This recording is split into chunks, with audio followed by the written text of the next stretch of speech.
Hello everyone, today I read you a book about Mexico. Where is it? In the southern part of North America lies in the country of Mexico.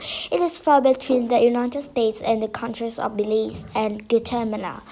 West of Mexico is the Pacific Ocean. On the eastern coast is the Gulf of Mexico. The Gulf of California divides the mainland area of Mexico from the Baja Peninsula. Mexico also includes some islands. These lie along the east and the west coast.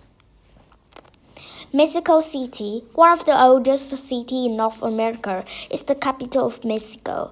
It sits in a basin surrounded by mountains and is home to more than 90 million people. Mexico City contains many beautiful parks. Chapultepec Park is the largest. It contains zoo, gardens, fountains, museums, lakes, and forests.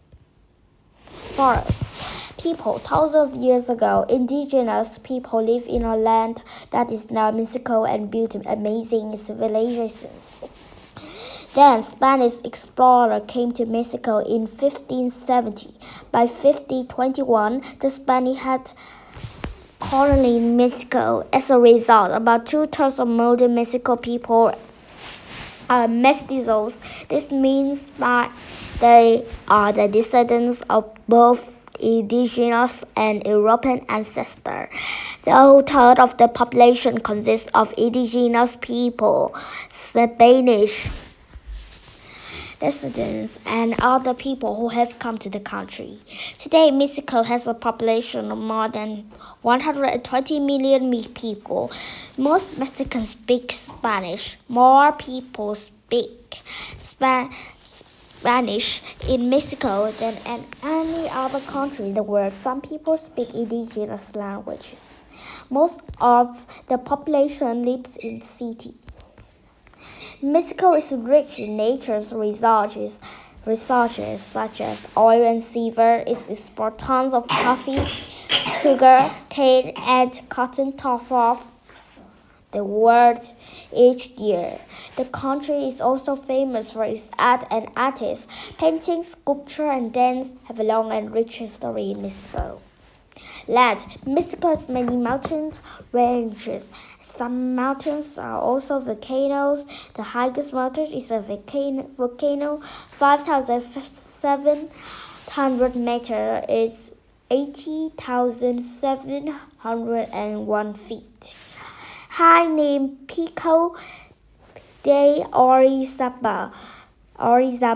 Mountains run along the west, east, and south. Mexico also has canyons that reach amazing depths. Copper Canyon is northern Mexico. It's known for being larger than the Grand Canyon. The center of the country is Plateau. They raised flat and makes it ideal for building roads and towns. Most people live in this area. Two peninsulas, the Baja and the Yucatan, put into the ocean. The Yucatan Peninsula is made of limestone that has dissolved away over thousands of years in some places. The result is spectacular caves, including underground caves filled with water called cenotes. Solomon and Chihuahuas deserts stretch across northern Mexico. The Northern Desert is more advanced than any place desert in North America. Warm, wet rainforests cover parts of southern Mexico. These forests are home to many different types of plants and animals. Mexico coastal lowlands contain lawns, marshes, and swamps. Past the eastern coastline, the Caribbean Sea. Mexico does not have many lakes and rivers, but one is very well known because it's from the border between Mexico and the United States. Mexicans call this river the Rio Bravo del Norte, which means wild river in the north. People of the United States call it the Rio Grande. History. The earlier people in Mexico were indigenous peoples, one of the most well-known groups in the Mayan people. The Maya built great cities, temples, and pyramids. With the help of the will of animals, they also created beautiful works of art, studied the star and planets, and developed a calendar. In the early 30,000, the Aztec people arrived in central Mexico. They built their capital city on an island in the lake. The Aztec were also known as the Mexica, and from that name comes the name Mexico. The site of the Aztec capital city, Tenochtitlan, would become Mexico City. The Aztec built a huge empire. In 1519, Spanish explorer Hernan Cortés arrived in the Aztec capital. Within 2 years, he and his followers had taken over the land and conquered the Aztec people. In 1521, Mexico became a Spanish colony. It remained a colony until 1821, when the people fought and won a war to be free from Spanish rule. In the century that followed, many people were poor farmers who struggled to survive. Wealthy Europeans owned 95% of the land.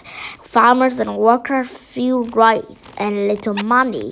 During the Mexican Revolution in 1910 and 1920, the people rose up and changed the government.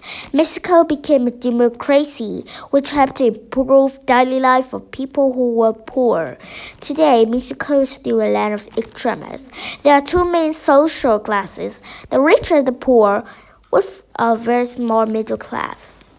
Animals. Many different types of animals live in Mexico. The jaguar plays an important role in the stories, songs, and prayers of Mexico.